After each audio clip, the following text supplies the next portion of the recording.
अस्सलाम वालेकुम नाजरीन, आइए नबी की ये मोहब्बत को बात समझते है हैं। मोहम्मद इक़रा, पढ़ो, अपने रब के नाम से पढ़ो। सल्लल्लाहु अलैहि वसल्लम इंसानों और जिन्नातों के रहबर की। मेरे दादा ने खुद अपनी आंखों से चांद के 2 टुकड़े होते देखे थे। अरे वो देखो चांद की तरफ। ये बात है सीरतुन नबी की। मुहम्मदिन नबील उम्मी। आज मिनट से पहले सेकंड के बाद हम फौरन स्टेटस लगा देते हैं, आई लव मोहम्मद। लेकिन अफसोस अपने आप से सवाल करना भूल जाते हैं कि कौन थे मोहम्मद सुब्हानहू तआला ने आखिरी नबी के लिए मक्का को ही क्यों चुना, और क्या कुरान को बगैर सीरतुन नबी जाने समझा जा सकता है? भाई ताज़ीम, मुझे कुरान की ये आयत समझ नहीं आ रही। यहाँ बात किस बारे में हो रही है? ये आयत जंगे बद्र के बारे में है, जब अल्लाह ने गैबी मदद भेजी थी। अच्छा, और इसमें दूसरे नबियों का भी जिक्र है ना? हाँ बिल्कुल, आदम, इदरीस, सालेह, लूत, इब्राहिम, इस्माइल, इसहाक, याकूब, यूसुफ, अय्यूब, शुएब, मूसा, हारून, नूह, सबका जिक्र है इसमें। अगर आप ये सब नहीं जानते तो अपने आप से सवाल कीजिए कि शैतान का ऐसा कौन सा वसवसा है कि जिंदगी के इतने साल गुजारने के बाद भी उसने आपको अपने नबी से, जिसकी मोहब्बत का आप दावा करते हैं, महरूम रखा हुआ है। इसीलिए मैं लेकर आया हूँ बच्चों के लिए और बड़ों के लिए सीरतुन नबी की एक सीरीज, जिसमें हम बहुत आसान और मज़ेदार तरीके से आप सल्लल्लाहु अलैहि वसल्लम की ज़िंदगी को जानेंगे। तो चलिए ये सफ़र मैं और आप मिलकर शुरू करते हैं। अस्सलाम वालेकुम। ये हमारी सीरतुन नबी सीरीज़ के सफ़र का पहला कदम है। मैं कोशिश करूँगा कि बहुत आसान और मज़ेदार तरीके से हम और आप सीरतुन नबी पढ़ सकें, क्योंकि हम सब लोग ज़िंदगी की आखिरी सांस पर अशहदु अल्ला इलाहा इल्लल्लाह मुहम्मदुर रसूलुल्लाह कहना चाहते हैं, लेकिन उसके लिए बहुत ज़्यादा ज़रूरत है इस बात की कि हम अल्लाह और उसके रसूल को जानते हों, पहचानते हों।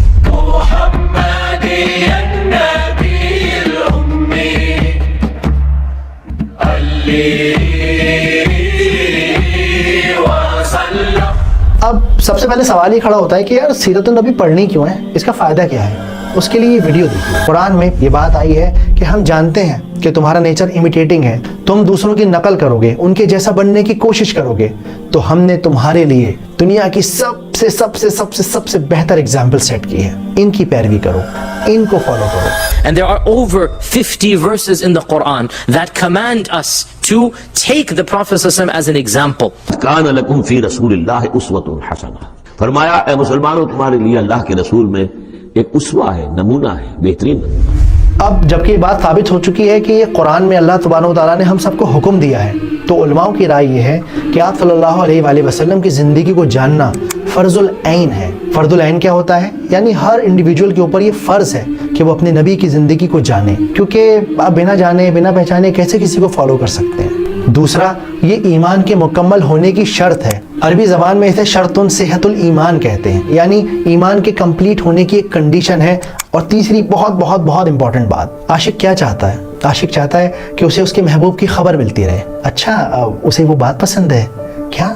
उसे वो नीला रंग पसंद है? पीले नहीं, गुलाबी वाले फूल दीजिए, मेरी बेगम को वही पसंद है। अक्सर आशिक इस तरह के सवाल करते हैं अपने महबूब से रिलेटेड। तो अगर आप आशिक रसूल हैं, आप सल्लल्लाहु अलैहि वसल्लम से मोहब्बत करते हैं, तो बेशक आप भी ये जानना चाहते होंगे वो कैसे दिखते थे, वो कैसे चलते थे, वो कैसे नाराज़ होते थे। ये सब चीज़ें हम अपने नबी के बारे में जानेंगे, तभी हम उनसे मोहब्बत कर पाएंगे, क्योंकि इल्म और जानकारी से मोहब्बत बढ़ती है। मोहब्बत बढ़ाने के लिए सीरतुन नबी को पढ़ना बेइंतहा ज़रूरी है। इसके अलावा एक हदीस में आता है कि तुम में से किसी भी इंसान का ईमान जब तक मुकम्मल नहीं, जब तक कि वो अपनी औलाद से ज़्यादा, अपने माँ बाप से ज़्यादा, अपने माल से ज़्यादा आप सल्लल्लाहु अलैहि वसल्लम से मोहब्बत ना करता हो। जैसे जैसे मैं आपको जान रहा हूँ, हर लम्हा मेरी मोहब्बत आपके लिए और गहरी होती जा रही है। मेरे इजरायली भाई, आपका अखलाक ही आपके सच्चे होने की गवाही देता है। इसके अलावा सीरत और क्यों इम्पोर्टेंट है? देखिए, बगैर सीरतुन नबी को पढ़े आप कुरान को नहीं समझ सकते, क्योंकि कुरान एक नॉन लीनियर बुक है। अभी कुछ बात हो रही है और अचानक से कुछ और बात होने लगी। अब ये जो अचानक वाला एंगल है ना, ये आपकी लाइफ से बिल्कुल ख़त्म हो जाएगा अगर आपने सीरतुन नबी को पढ़ा हुआ है। इसके अलावा अल्लाह सुब्हानहू तआला चाहते तो फरिश्तों को नबी बनाकर भेज देते, जिनके पर होते, जो हवा में उड़ रहे होते, और लोग उन्हें देख के फ़ौरन ईमान ले आते। लेकिन फिर लोग क्या कहते? अरे भाई, उनके जैसे कैसे बन सकते हैं? وہ تو فرشتے تھے. اسی لیے اللہ سبحانہ و تعالیٰ نے انسانوں کو رسول اور نبیوں میں سے چنا ہے تاکہ وہ ہمارے لیے ایک لیونگ ایگزامپل بن سکیں, تاکہ انہیں ہم دیکھ کر سیکھ سکیں کہ کیسے ایک اچھا باپ بننا ہے, ایک اچھا دوست بننا ہے, ایک اچھا بیٹا بننا ہے, ایک اچھا لیڈر بننا ہے, ایک اچھا ساتھی بننا ہے, ایک اچھا پڑوسی بننا ہے. تو ہمارے اخلاق کے لیے بہت زیادہ ضروری ہے, ہمارے ماحول اور معاشرے کے لیے بہت زیادہ ضروری ہے کہ ہم سب کو سیرت النبی کا پتہ ہونا چاہیے, علم ہونا چاہیے. اس کے علاوہ زندگی کے کسی موڑ پر جب آپ اداس ہوں گے نا, آپ کو لگے گا کہ شاید اب جینا آسان نہیں, اب واپس یہ دل دوبارہ سے دھڑک نہیں پائے گا, تب یہ سیرت ہی ہوگی جو آپ کو ایک دم باہوں میں بھر لے گی, آپ کو سکون دے گی, آپ کو آپٹیمسٹک بنائے رکھے گی, آپ کو احساس دلائے گی کہ نبی کی زندگی میں ایسے ایسے مقام آئے ہیں کہ سن کے آپ کا دل پھٹ پڑے گا. لیکن پھر بھی ہمارے نبی نے کبھی کسی کے لیے کچھ برا نہیں چاہا, ہمت رکھی, اللہ پہ بھروسہ رکھا. محمد النبی الامی. اور سب سے زیادہ ضروری, سب سے زیادہ امپورٹنٹ کیا ہے؟ آپ صلی اللہ علیہ وآلہ وسلم کی عظمت کو, ان کے آنر کو, ان کی ڈگنیٹی کو مینٹین کرنے کے لیے, ہمیشہ اونچا رکھنے کے لیے سیرت النبی پڑھنا بے انتہا ضروری ہے, تاکہ جب کوئی ان پر انگلی اٹھائے نا تو آپ کے پاس اس کا جواب موجود ہو. Why did the Prophet Muhammad sallallahu alaihi wasallam married Aisha at the age of 9? تو میرے خیال سے اب یہ بات ایک دم کلیئر ہو چکی ہے کہ ہمیں سیرت پڑھنی کیوں چاہیے. تو اب اس سے ایک اور سوال نکل کر آتا ہے کہ ایکچولی سیرت ہے کیا, واٹ از سیرہ. تو دیکھیے, سب سے پہلے یہ سمجھیے کہ سیرہ ایک اسٹریس فری سبجیکٹ ہے, کوئی ٹینشن نہیں ہے اس کے اندر. اس میں ہونے والے انسیڈنٹ کو, لوکیشنز کو, تاریخوں کو آپ کو یاد رکھنے کی ضرورت ہی نہیں ہے, کیونکہ سیرت النبی کا مقصد چیزوں کو یاد کرنا نہیں ہے, بلکہ اپنے اندر ایک بدلاؤ لے کر آنا ہے. آپ صلی اللہ علیہ وآلہ وسلم کے ساتھ اپنی محبت کو بڑھانا ہے. نبی کا پیغام مکہ سے, ہم آپ کے ساتھ ہجرت کریں گے. اب بات کرتے ہیں ٹیکنیکل اسپیکٹ پہ کہ بھئی سیرہ ہے کیا. تو سیرہ ایک عربی کا لفظ ہے جو سارہ کے لفظ سے آیا ہے, جس کا مطلب ہوتا ہے سفر کرنا. تو جب آپ کہتے ہیں سیرت النبی تو اس کا مطلب ہوتا ہے نبی کی زندگی کا سفر. اب چونکہ یہ ایک سفر ہے تو سفر میں بڑے پڑاؤ بھی آتے ہیں, کہیں رکنا بھی ہوتا ہے, کہیں چلنا بھی ہوتا ہے, کہیں ٹھہرنا بھی ہوتا ہے. تو اس سفر میں کون کون سے پڑاؤ ہیں؟ سب سے پہلا شمائل, یعنی کہ آپ کے اخلاق کیسے تھے, آپ دکھتے کیسے تھے, آپ چلتے کیسے تھے, آپ باتیں کیسے کرتے تھے, آپ کے غصہ ہونے کا انداز کیا تھا, آپ کے مسکرانے کا طریقہ کیا تھا. یہ سب باتیں, یہ سارے شمائل ہمیں سیرت النبی میں ملتے ہیں. اب اگلا پڑاؤ کیا ہے؟ مغازی, یعنی کہ بیٹلز. آپ صلی اللہ علیہ وسلم کی زندگی میں بہت ساری جنگیں ہوئیں, بہت ساری غزوہ ہوئیں, جن جنگوں میں, جن ایکسپیڈیشن میں وہ پرسنلی شامل تھے. تو ہم ان جنگوں کے بارے میں بھی پڑھیں گے جس سے اسلام کو پھیلانے میں آسانی ہوئی, فتح ملی.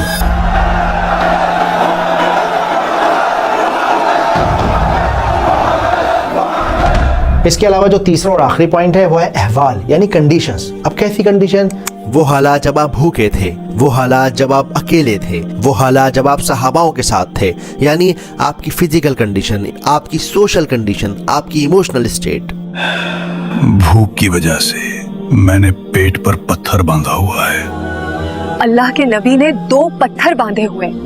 اب جب یہ دونوں باتیں کلیئر ہو چکی ہیں کہ بھائی سیرہ کیا ہوتی ہے اور سیرہ کیوں پڑھنی چاہیے, تو اب یہ بھی جاننا بہت ضروری ہے کہ سیرہ پڑھنے کا ادب کیا ہے. تو ہمارا ادب یہ ہونا چاہیے کہ ہم یہ محسوس کریں, یہ جو 15-20 منٹ میں نکال رہا ہوں یہ صرف اور صرف میرے اور میرے نبی کے لیے ہیں. ڈسٹریکشن سے اپنے آپ کو دور کر لیجیے. اب 7 آسمانوں کے اوپر سے آنے والی اس غیبی مدد کی وجہ سے آپ صلی اللہ علیہ وسلم کا دل مطمئن ہو گیا. اس کے علاوہ امام مالک رضی اللہ تعالیٰ عنہ کا جو طریقہ تھا وہ یہ تھا کہ وہ وضو کر کے, خوشبو لگا کے, اپنے ماحول کو ایک سکون بھرا بنا کر اس کے بعد آپ صلی اللہ علیہ وآلہ وسلم کی بات کرتے تھے, کیونکہ نبی پاک کو خوشبو بے انتہا پسند تھی. اور خوشبو ایک صدقہ جاریہ ہے, کیونکہ لگا تو اسے آپ رہے ہیں لیکن کچھ دیر کے بعد اس کا فائدہ دوسرے لوگ اٹھا رہے ہیں. آپ کو تو خوشبو آنا ہی بند ہو جاتی ہے, اور انشاءاللہ تعالیٰ اس سے آپ کا ماحول ایلیویٹ ہوگا, پڑھنے میں بھی مزہ آئے گا, اور ایک طریقہ اور ایک ادب ہم سیکھیں گے. صحابہ کہتے ہیں کہ ہمیں نبی کے گھر سے نکلنے کا علم خوشبو کے جھونکوں سے ہوتا تھا, پتہ چل جاتا تھا خوشبوؤں سے کہ نبی تشریف لا رہے ہیں. تو اب ہم آتے ہیں اپنے آخری سوال پر کہ بھائی ٹھیک ہے سیرہ کیا ہوتی ہے ہمیں پتہ چل گیا, سیرہ کیوں پڑھنی چاہیے ہمیں یہ بھی پتہ چل گیا, سیرہ پڑھنے کا طریقہ ادب کیا ہونا چاہیے ہمیں وہ بھی پتہ چل گیا. اب سیرہ کہاں سے پڑھنی ہے یہ تو بتائیے.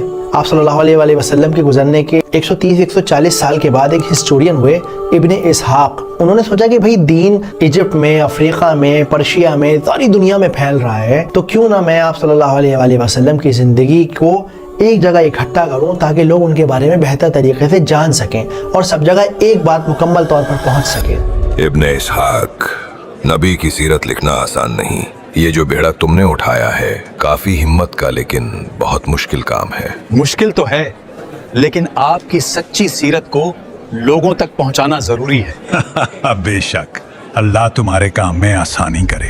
अब क्योंकि इनकी खुद दो पुश्तें आप सल्लल्लाहु अलैहि वसल्लम के साथ रह चुकी थी, सहाबा थे इनके दादा परदादा, तो इन्होंने अलग अलग सहाबाओं के पोतों से मिलकर आप सल्लल्लाहु अलैहि वसल्लम की ज़िंदगी के बारे में पूछ कर वेरीफाई कर मल्टीपल सहाबाओं से सेम नरेशन को वेरीफाई करके इन्होंने आप सल्लल्लाहु अलैहि वसल्लम की पूरी मुकम्मल ज़िंदगी का जो बायोडाटा था वो जमा कर लिया और उसे क्रोनोलॉजिकल ऑर्डर में लगा दिया, यानी कि पहले ये हुआ, फिर ये हुआ, फिर ये हुआ। कि रसूलुल्लाह सल्लल्लाहु अलैहि वसल्लम ने मेरे घर में मेरी बारी के दिन मेरे लब्बे और सीने के दरमियान वफात पाई और आप सल्लल्लाहु अलैहि वसल्लम की मौत के वक्त अल्लाह ने मेरा लुआब और आप सल्लल्लाहु अलैहि वसल्लम का लुआब इकट्ठा कर दिया। लेकिन जैसा मैंने कहा, ये एक हिस्टोरियन थे, ये कोई हदीस स्पेशलिस्ट नहीं थे, इसीलिए जब हम सीरतुन नबी पढ़ते हैं तो हम वहाँ से कोई लीगल रूलिंग नहीं निकाल सकते। ये नहीं कह सकते अरे नबी ने ऐसा काम किया था इसलिए मैं ऐसा कर रहा हूँ। नहीं, उसके लिए फ़िक़्ह एक अलग कैटेगरी है, उसके बारे में अलग से पढ़ना है। इसको तो हम सिर्फ अखलाकियात के तौर पे पढ़ते हैं, अपने दिल को नरम करने के लिए पढ़ते हैं, जैसा हम पहले भी बात कर चुके हैं। जवाल,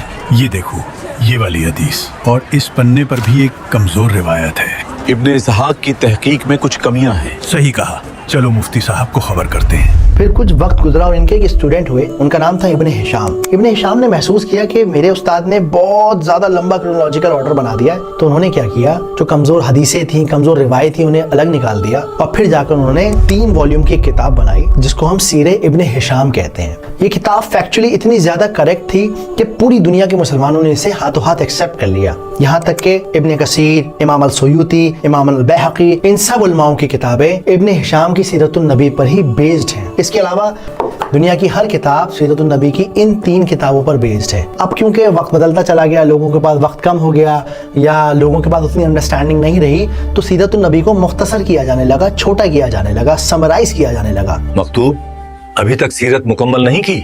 कोशिश करता हूँ मगर वक्त नहीं मिल पाता। इन किताबों को पढ़ना भी उतना आसान नहीं है, अक्सर लोगों के लिए इसमें थोड़ी सी मुश्किल पेश आ सकती है। मुझे खुद ये किताब ख़त्म करने में तकरीबन 2.5-3 साल लगे हैं। मैंने पार्ट टाइम इसको हर रोज़ पढ़ा है, 2-2.5 घंटे ऑलमोस्ट। तब भी मुझे 2.5-3 साल लग गए, क्योंकि जब आप इस तरह की कोई किताब पढ़ते हैं तो वो आप अकेले नहीं पढ़ सकते, उसके लिए आपको किसी न किसी आलिम की ज़रूरत होती है, वो आलिम जो उस पेज की डिटेल्स को आपको बताए। तो मैंने डॉक्टर यासिर काजी हैं, शेख हमजा यूसुफ हैं, शेख अब्दुल नासिर अहमद जांगा हैं, इन सब को रेफ़र किया। इसके अलावा एक और किताब है अर्रहीकुल मख्तूम, बहुत इंपॉर्टेंट किताब है सीरतुन नबी की। इसके अलावा अगर आप अंग्रेजी में पढ़ने के बहुत ज़्यादा शौकीन हैं, अबू बकर सिराजुद्दीन उर्फ मार्टिन लिंग की ये किताब पढ़ सकते हैं। मोहम्मद, मेरे ख्याल में अंग्रेजी में one of the best book है, one of the best book. And his name in Arabic means Sirajuddin, the lamp that guides to religion. And so I am eternally indebted to him. लेकिन जैसा मैंने कहा कि हम एक community हैं, हम एक परिवार, एक फैमिली की तरह हैं, तो आपको इन किताबों को ख़रीदने की बिल्कुल भी ज़रूरत नहीं है। इन सब किताबों की PDF डिस्क्रिप्शन में मौजूद है, तो आप इन किताबों को डाउनलोड कीजिए, इनके 10-12 पेजेस प्रिंट करवाइए, आराम से पढ़िए और फिर अगली वाली वीडियो देखिए, तो उससे आपको ये अंदाज़ा होगा कि किसी भी किताब को पढ़ने का तरीका क्या होता है। What is the art of reading a book, क्योंकि खाली किताब के पन्ने पढ़ लेने से बात ख़त्म नहीं हो जाती, उसकी गहराई में बहुत ज़्यादा उतरना पड़ता है। أبو حيان التوحيدي said يظن الغمرة أن الكتب تهدي. Try to learn without a teacher, you'll go astray. उम्मीद करता हूँ कि सीरतुन नबी की ये पहली क्लास आपको बहुत अच्छी लगी होगी। मैं पूरी कोशिश करूँगा कि आपको बहुत ज़्यादा मज़ा आए, हर बात का फैक्ट हो, सबूत हो, आपके पास प्रूफ मौजूद हो और आप बिल्कुल भी बोर ना हो। और आप भी कोशिश करिएगा कि जुड़े रहें, लगे रहें। तो अगर हो सके तो कमेंट सेक्शन के अंदर मुझे बताइएगा कि आपको वीडियो कैसी लगी, इसमें और क्या इंप्रूवमेंट किए जा सकते हैं, क्या आपको कोई नई बात सीखने को मिली, कुछ नया जानने को मिला। जैसा भी मुझे ज़रूर बताइएगा, मैं आपके कमेंट्स का इंतज़ार करूँगा। जज़ाकुमुल्लाह खैर।